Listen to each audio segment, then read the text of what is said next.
presenter. Have you all been tweeting? Yeah. I'm told that we haven't had the porn bots latching onto the hashtag, so you clearly haven't been tweeting enough. That's, although we have been trending. Nobody. I've got somebody misspelled it. Yes, good point. Thank you for that. Thanks for reminding us. Yes. Now, some of you may have noticed that my clipboard has disappeared. And that is because our final presenter has appropriated it. Now, I saw this guy. He at Verve, which is like a comedy cellar in Leeds somewhere. It's like an open mic spot. It's a free entry, and it's a bit hit and miss, to be honest, because they're kind of open mic spots. But I saw this guy, and I thought he had slides and stuff. I thought he'd probably do well at Bettakultcha. Anyway, so I asked him to come along, and if he'd do it, and he agreed to come along. He's come all the way from York for us. So I want you to give a big round of applause, please, for James Christopher.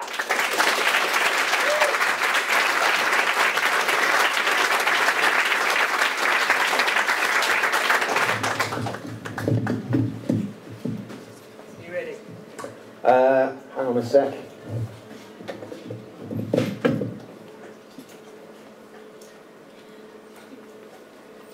Okay. Yeah. Do you all know what the Edinburgh Fringe Festival is?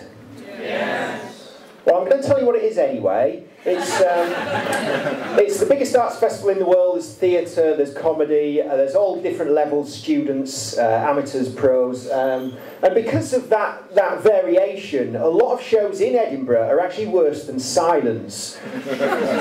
You'd rather sit in a darkened room with a drink than sit through some of the shit that gets trotted out on stage up there. But what there also is in Edinburgh is Stuart Lee, and he has the best silences in comedy. He's got the best dramatic pauses, the timing, the delivery. So what I'm aiming for in my show is somewhere in between plain old silence and unachievably brilliant silence. You can see that's what I'm aiming for. This is the visual elements to my show that I'm sort of... but as we've already discussed, some shows are worse than silence, so what we need is a second graph to show us the things that are worse than silence. That's student sketch comedy, bad improv, live art installations. Live art installations can often be silent, but they are still worse than plain silence. You'll notice, oh yeah, this is a pig pointer. My nephew gave me that. It's just to highlight things. That's what it looks like if you can't see it at the back. That's turned off, obviously. That's turned on. So I'd like to talk to you. Oh yeah, there was a visual element in last year's show, and I had a great projector screen. I'd like to show you a picture of it. It was really high tension, brilliant white surface. Look at that. So I'd like to talk to you about celebrity books. Now, if you're a celebrity and you're writing a book, what you do is you write like a pun title based on what you're famous for. Like, for example, there we've got Jeremy Clarkson, Driven to Distraction, Gary Barlow, My Take, and Pete Townsend, Who I Am. A lot of research went into that title. Yeah, oh yeah, that's Arnold Schwarzenegger, Total Recall. That's a film he was in, and that title was a pun title. The movie Total Recall, it had a double meaning. Arnie was able to remove one of those meanings to create a book title which is less intelligent than a science fiction blockbuster that he was in. That's some real authors there, Dostoevsky and Kafka. They can't write pun titles because there's always part of their brain that's trying to actually think of the content of their actual books. That's 50 Shades of Grey. That is a pun title and therefore of equal artistic merit to a celebrity book. I'm not saying that all women read that rubbish, but no men do. You know, you might say that men read Zoo and Nuts and all that shit, and we do buy that crap. But guess what? We don't read it.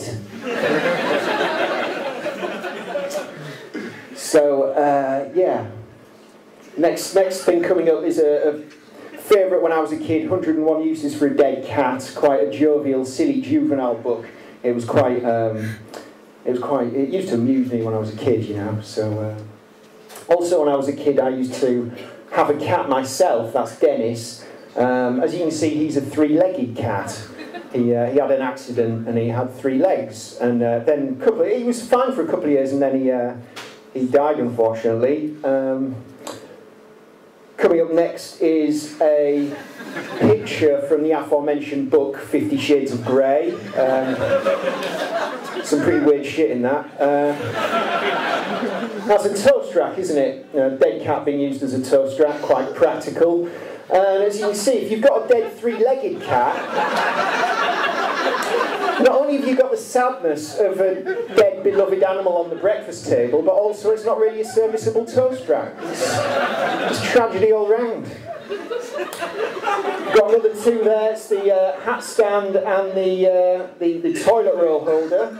And well, as you can see, with some minor alterations, with some minor tweaks, it is possible to do those.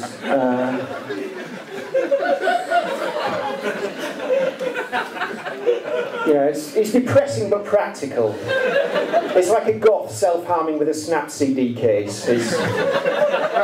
That's one that's the record player arm there, one which we were able to do before Dennis even died.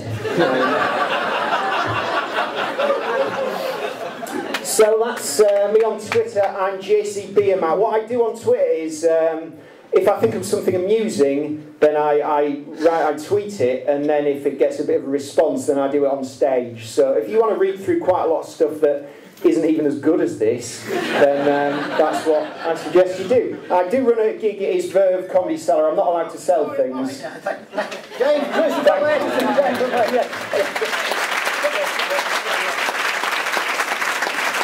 I can't quite grasp the Bettakultcha concept there, but...